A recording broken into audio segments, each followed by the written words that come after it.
त्यही यो बच्चाहरुको लागि 40 लाख डिपोजिट गर्ने त्यसैभित्रबाट पढाउने र अहिले हाल 15 महिनाको लागि डिपोजिट गर्ने चाहिँ अब जति जग्गा छ बाउको अंशमा हक दाबी आउने यो बच्चाहरुको नाममा सार्वजनिक गर्ने भनेर हाम्रो अहिलेको सहमति भनेको चाहिँ जब यो बाल बच्चाको संरक्षण कसरी गर्ने पढाइ अब स्वास्थ्य शिक्षा सुशीला बमजनको हत्या भएको 13 दिनपछि आज हजुरले विभिन्न आन्तरिक सहमति मार्फत उहाँको शवलाई अन्त्येष्टि गर्नको लागि यहाँबाट पठाइसक्नु भएको छ।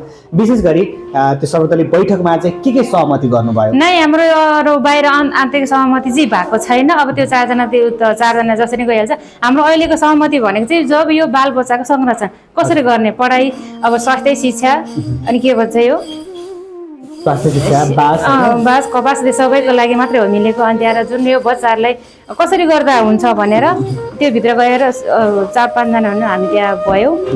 त्यही यो बच्चाहरुको लागि 40 लाख डिपोजिट गर्ने त्यसैभित्रबाट पढाउने र अहिले हाल 15 महिनाको लागि डिपोजिट गर्ने उनीहरूले 15 महिनाको लागि चाहिँ त्यहाँ डिपोजिट गरेर राख्ने। अनि त्यहाँ बाँकी 6 महिना पछाडि चाहिँ अब जति जग्गा छ बाउको अंशमा हक दाबी आउने यो बच्चाहरुको नाममा सार्वजनिक गर्ने भनेर त्यसैमा मिलेको हामी। अन्त अरु त मिलेको छैन नै हामी केही छैन।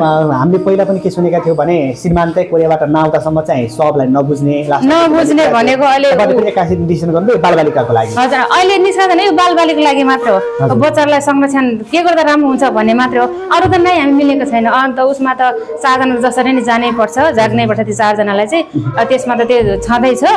अहिले चाहिँ यो बच्चाको लागि मात्र हो। अब धेरैले हेरिरहँदा फेरि दर्शकबिनहरूले तपाईमाथि खनिन पनि सक्नुहुन्छ के माइती पक्षमाथि त पहिले पनि आरोप लागिराखेको थियो। आरोप छ धेरै तपाईहरुले यो 81 यो निर्णय गर्दाखेरि तपाईले एउटा क्लियर चाहिँ के बनाइन्छ भने अब व्यक्तिगत रूपमा तपाईले के सहमति गर्नुभयो जस्तो 40 लाखको कुरा गर्नुभयो हैन।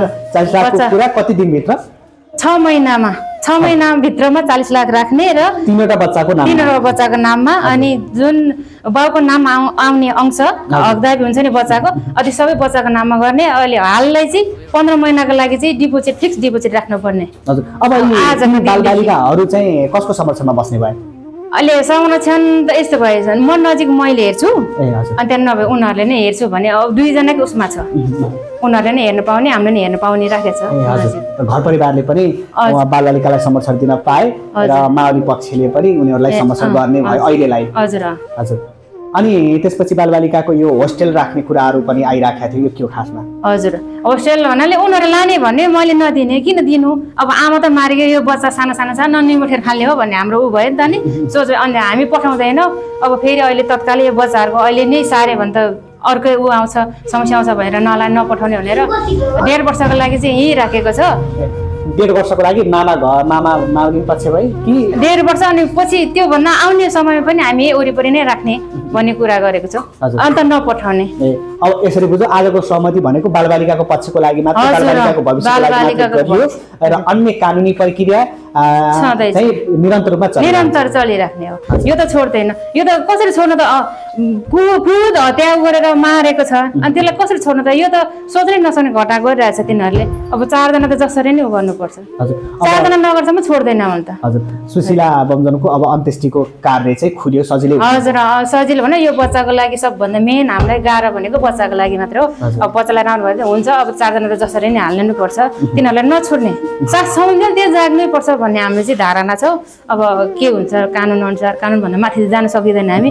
अब सके त फाँसी दिनुपर्ने नै फाँसीको उ छैन नेपालमा।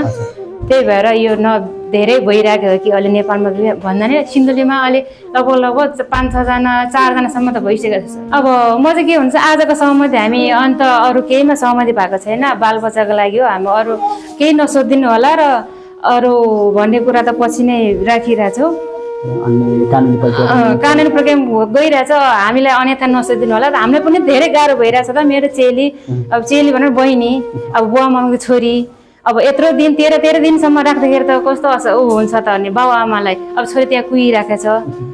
त्यही भएर गाह्रो भनौँ न। गाह्रो त के हुनु। अब लास्ट हामीले जिम्मा लिएको छैनौँ। घर पछिले जिम्मा लिएको छौँ। हामीले जिम्मा लिँदैनौँ। अब जिम्मा हामीले पहिला नि दिएको हो अहिले नि जिम्मा दिएको हो।